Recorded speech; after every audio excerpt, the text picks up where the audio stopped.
Heart chakra. Anybody else feeling this with me? I know a lot of the people I fellowship with are feeling big feelings, as am I. It's been a week of great openings in my heart, deep movings of all kinds of emotions. So grief intermingled with great love and connection and compassion and understanding for myself and for others. Pain and love intermingled, and the heart breaking open. So this is a Kundalini-Chrism yoga update, our mother tongue, the language of Sophia, the great mother, and the cycle we go around each year. And I now feel we've moved into the heart space. So a lot of us, like myself, might have been having big encounters with life, with close relationships in life. These are usually where our encounters happen. And things most likely just emerged out of an emotional place. Because as we move through the Kundalini-Chrism process, right, from the lower to the higher chakra, from solstice to solstice, it's coming out of the material into the spirit. And the heart chakra is that meeting point of material and spirit. It's the middle point, Anahata. And in yogic science, it's associated with Shiva and Parvati. Shiva being consciousness, spirit, father, and Parvati being mother, material, matter. And they are joined here at the heart chakra. So it's the place where all the stuff from below, if you've been following these videos, we went through the subterranean space, meaning we're in the cave, we're in the dark, we're in the yin of ourselves, the more feminine mother of ourselves, which is a felt sensation, a subconscious or sub-experience of there's something here, there's something off, there's some wound here. I have a sense of it on my nose, but I can't see it yet. I haven't understood it yet because I'm feeling my way through it like an animal, like a snake, right? So there were big emotions and just deeply felt experiences, more in the language of the feminine, which is emotional, intuitive, symbolic. And now we come through the heart chakra, which is where the feminine, the matter, breaks through into consciousness, or father, the spirit, which is mind, right? So the felt intuition, the emotional experience of life, is now intermingling with mind or consciousness or awareness. And what usually happens here in my life is because this wound is now coming into awareness, it's coming through, it's been the water of the sacrum, the emotional waters, got burnt by the fire of the Manipura. And that fire, they call it the place of the jewel, because that fire creates a vapor. And that's the distillation, that's the jewel. And that vapor is what comes into the heart. And the heart is the air element, right? So it's green. We know it to be green, but it's only green because it's reflecting the sky above and the fire below, right? And that air element, that distillation, is usually it's an emotional distillation, because before the mental body, which is on the outside, there's supramental, mental, and then emotional. So emotional comes before mental, because we're moving up the system. So usually right now, I know myself and people in my fellowships have had great encounters in relationships in their lives. The relationships that we are close to are the ones that we encounter a mirroring with, or a projection with, or where our wounds get churned up in relationships, right? So I've had big encounters in some of my relationships, and they have been difficult and uncomfortable. I didn't expect these encounters either, because we don't have cognition yet. It's not like I could go to the person with my list of grievances, because I haven't had cognition yet. It's emerging out of emotion. And this is why we need to accept the animal, or the mother, or the dark in us, the child. The mother is the child. That's why mother and child go together. So the divine child is like a normal child, and they don't speak in a way that is palatable or parliamentary. You see a child, when they don't want, they go, no, I don't want it. Ah, I'm crying. Oh, it's just happening. Right? And this is divine child in us. And this is who we allow to have space.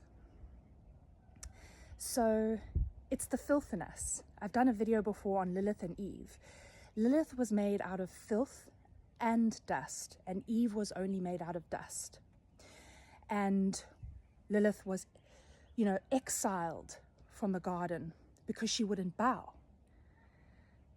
And to really, this is the kind of, the heart point where we're at right now is a very pivotal turning point. It's the first act climax in the story. And that's where the hero or heroine decides whether they will take on the journey.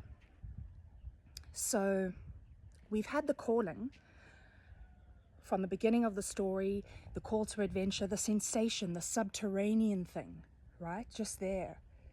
And now as it moves into heart, because it's coming into consciousness, we have awareness of it, so it's becoming known to us.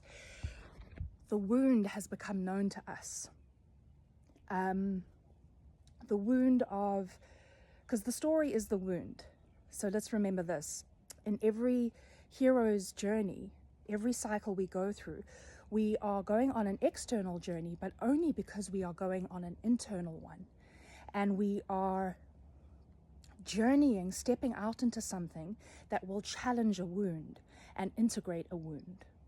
So the wound has been revealed through the steaminess, the fire and the vapor and the steaminess coming into the heart. So through emotion, through the kid in us just having big emotions, be that releases, big encounters with people, being like, oh my God, I didn't expect that to come out of me.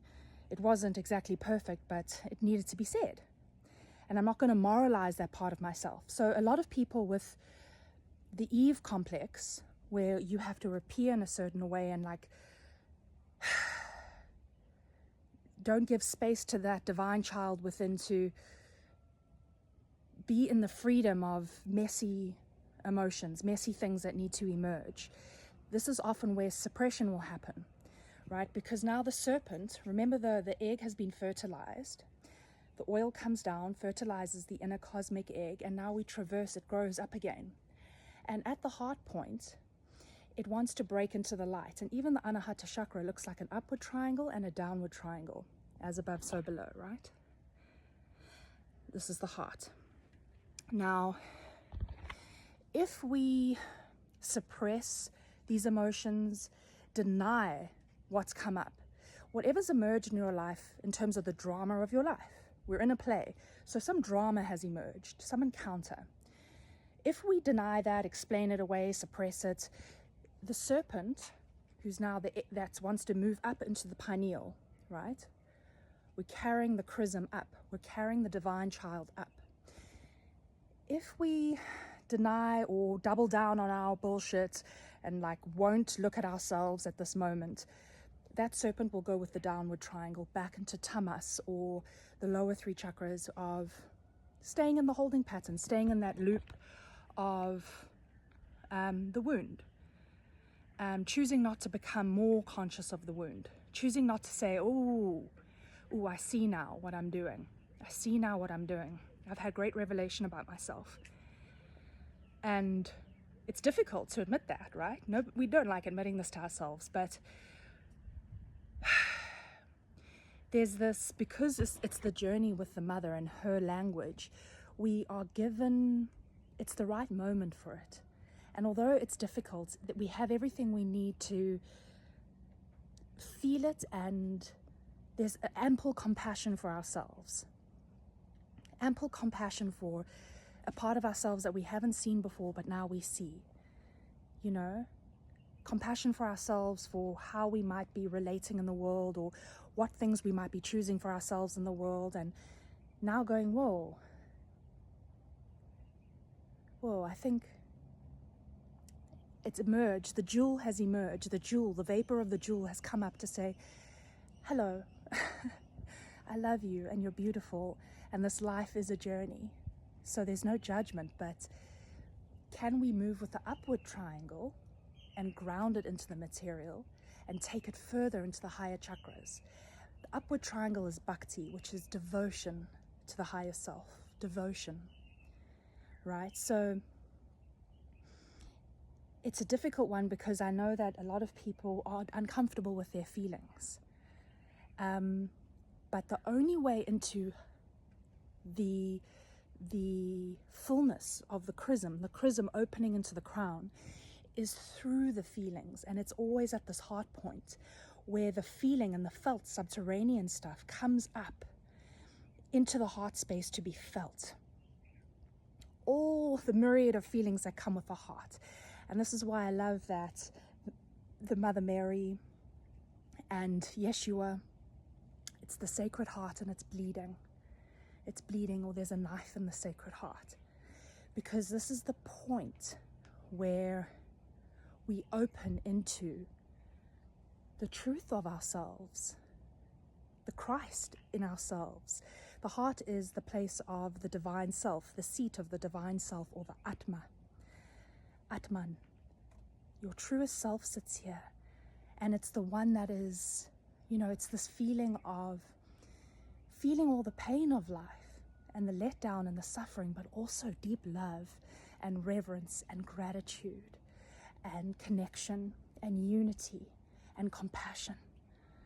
Compassion for all of it, the great struggle of it. And the heart bleeds in this experience. And for me, it's like this reopening into Atma, which is this great, deep, strange comfort and compassion for my own suffering and the suffering of the world, and still the love and the spaciousness from it all, the ability to see it all and dwell in the peace and the love and the arms of the Mother, in the Sacred Heart, the sacred place, right? And the more I'm coming into this feeling of wholeness and rejuvenation and the fountain flowing, it's because I'm admitting things to myself, right? So it's the place where we admit things to ourselves, and that's the first act climax in a story. It's where the hero crosses the threshold into the second act, and they say, I'm taking on the adventure. And that taking on is because there's an admittance. We don't have the full answer yet, but we're walking into something, and we're going to go through the second act together this year. But if we suppress the feeling, if we suppress the filth of the child or the encounter or the emotions, or just the because it's the material coming into consciousness, so it's an intermingling of these things. So if we suppress any of that stuff, then the egg, the serpent that wants to travel up into the fullness, will just turn and carry on, go back down, and stay in that holding pattern, which is fine. It's life. I was in holding patterns for years. I still am, things that I'm not aware of. But the thing that we've become aware of is the thing that the Mother has shown us, the great wisdom has shown us, and it's the thing that we are capable of stepping into, right? We have everything we need. She gives us one thing at a time, cycle by cycle, because she's a mom. And moms know what we can handle. And they don't overwhelm us. And everything is done in the perfect time. In her rhythm, it's the perfect rhythm for us, who are trees, we are animals, we are nature. And yeah, so just sending you love, and I'm so grateful. I feel a lot of gratitude now in my heart as well, just for all of it, and especially for my relationships that I can be real with, connect with, all of you that I've never met, but I feel so connected to and supported by, and I just love this community, and I'm just so grateful for you, and connection and relationship and unity and compassion, and sending you love and just bravery to feel it all, admit it, and step into your adventure.